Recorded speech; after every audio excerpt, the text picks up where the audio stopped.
వాళ్ళందరూ టచ్ లో ఉన్నారు ఇప్పటికి? హ్యాపీ డేస్, కొత్త బంగారు లేదు, వాళ్ళందరూ టచ్ లో లేదు. తమన్నా గానీ నేను అసలు మాక్సిమం ఏంటంటే నా షూటింగ్ చేసుకుంటాను, అది వెరీ నీకు కూడా తెలుసు కదా, లిమిటెడ్ సర్కిల్.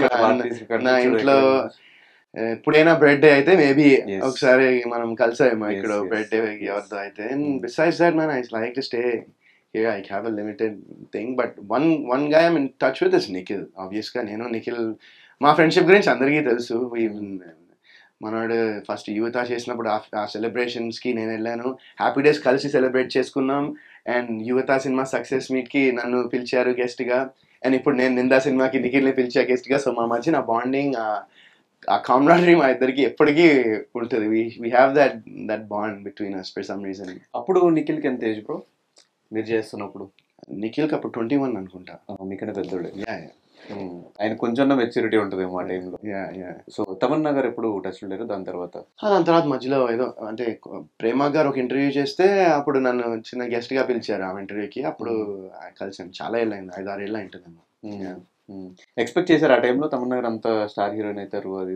నేను అసలు అంత ఆలోచించలేదు కూడా. అంటే ఇప్పుడు తమన్నా స్టార్ హీరో అవుతుందా లేకపోతే ఇంకో స్టార్ హీరో అవుతారనేది నాకు ఆనెస్ట్ గా నాకు ఆ టైంలో నా మైండ్ లో లేదు. నేను మామూలుగా నా పని ఏం చేసుకుంటున్నా, నేనేం చేస్తున్నాను నెక్స్ట్. ఇప్పుడు నాకు రేపే షూటింగ్ ఉంది. నేను లిటరలీ 2 సినిమాలు షూటింగ్ చేసేవాడిని ఒక పాయింట్లో డేలో. సో నా మైండ్ అంతా అక్కడే ఉండేది మాక్సిమం. సో వాళ్ళు ఏం చేస్తున్నారు, వీళ్ళు ఏం చేస్తున్నారు అనేది నేను నేనేం చేస్తున్నాను అనేది నాకు ఇంపార్టెంట్.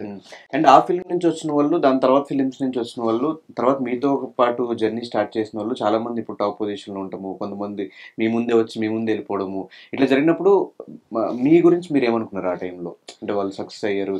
నేను చాలా గర్వపడతానండి. అరే Nikhil example. I'm so happy, so proud of Nikhil. ఎందుకంటే తను కూడా ఇప్పుడు నేను అదే అంటున్నానండి, success and failure is part of life. Everyone has it. Nikhil has seen it. Nikhil happy days తర్వాత ఒక 4-5 మూవీస్ చేశాడు, 5-6 మూవీస్ చేశాడు అనుకుంటా. అవి వర్కౌట్ అవ్వలేదు. అది కూడా ఆ టైంలో తను ఫీల్ అయిపోయి అరే నేనేంటి, నా లైఫ్ ఇంతేనా, నేను సినిమా ఫెయిల్ అయిపోయాను మానేసి వెళ్ళిపోలే కదా. హీ డిడ్ంట్ క్విట్ కదా. సో సక్సెస్ ఫెయిలియర్ అనేది ఎప్పటికీ అందరి లైఫ్లో వస్తుంది. ఎప్పుడు మనం గివ్అప్ చేయకుండా, మనం క్విట్ చేయకుండా ఒక పని చేస్తే ఎప్పుడో అప్పుడు సక్సెస్ అవుతాం.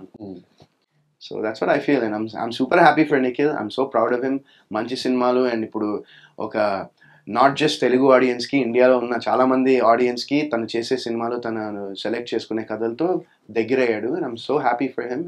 ఈజ్ ఇప్పుడు నాట్ ఓన్లీ తెలుగులో అతనే కాదు, మొత్తం పాన్ ఇండియాలో తెలిసిన ఒక నటుడిగా రికగ్నైజ్ అయ్యాడు నిఖిల్.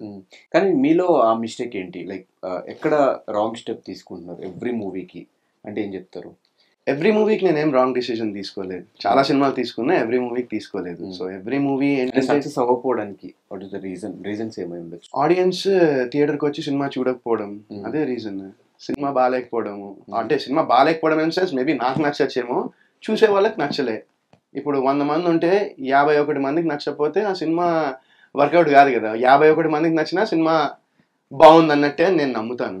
సో నేను చేసే మెజారిటీ ఆఫ్ ద ఫిల్మ్స్ జనాలకి నచ్చలేదు. వెదర్ ఇప్పుడు సినిమా ఎందుకు బాగాలేదా అనడానికి చాలా రీజన్స్ ఉంటాయి, right? Can be from story కానీ, ఎగ్జిక్యూషన్ కానీ, స్క్రీన్ ప్లే కానీ, ఇంకా ఎన్నో ఉంటాయి, రైట్?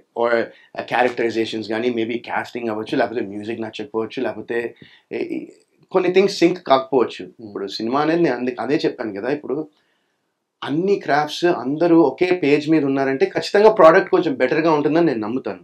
సో ఈ సినిమాలు, నేను చేసిన సినిమాలు వర్కౌట్ అవ్వకపోవడానికి కారణం ఏంటంటే కొంతమంది ఆ పేజ్లో లేరు. అర్థమైందా? సో ఇప్పుడు వాళ్ళ పేర్లన్నీ చెప్పాలంటే అది వద్దు, నేను చెప్పను కూడా. సో అలా జరిగినాయి కొన్ని సినిమాలకి. So that's why they didn't work out. And అది రెస్పాన్సిబిలిటీ నేనే తీసుకుంటా 100%. ఎందుకంటే అది నేనే, ఆ జడ్జ్మెంట్ అది ముందరే నాకు తెలియాల్సింది. బట్ ఆ టైంలో నేను చెప్పాను కదా, ఏజ్ వల్ల కానీ వాట్ ఎవర్ ఇట్ మేబీ నేను అంత కేర్ తీసుకోలేదు. సో అది 100% మిస్టేక్ నాదే.